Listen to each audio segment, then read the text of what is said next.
Welcome to Pete's Guide. This is Metric Monday. Today is going to be a bit of a switcheroo, pun intended. Last week I swapped bits around so that I could close the door on this toolkit, and I decided to keep the number 3 posi drive bit, power bit, because that could take full advantage of the torque from a power driver, and because it let me ditch the wrong colored number 3 posi drive bit that I think might be counterfeit. But this week I want to add another type of bit, Torx Plus.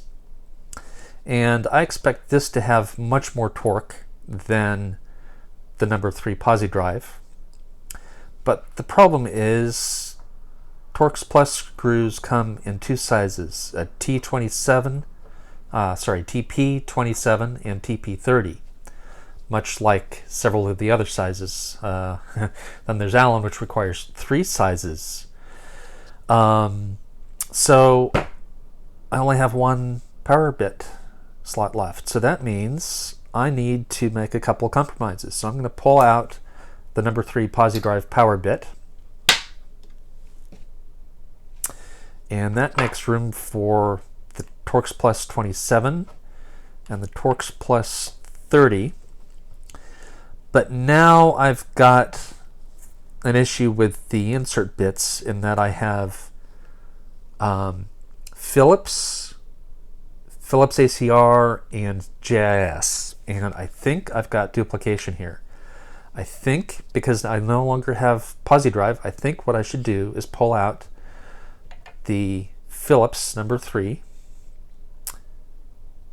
and the JIS screwdriver should be just as good, if not better, than the Phillips. And if I really need the Phillips profile, I still have the ACR, which is from the Phillips Screw Company. So let's put this wrong colored green JIS number 3 bit back in, and that's not ideal, but I think it's reasonable compromise. And believe it or not, I'm not done with this yet, because I think I'm probably going to ditch the slotted drive. I need to think long and hard about that, but I think there's something better I can do. And I've seen enough problems with these slipping out that I think, even though it would be cool to have this for compatibility, I don't really want to build stuff that uses an M6 slotted drive. So that's going to free up some space here, and I'm not sure if that's going to be next week, because I need to find the bit that I'm thinking of and order it and wait for it to be delivered. So we'll see if we can come up with something else funny. Not funny, fun and interesting next week. This is Pete's Guide closing down.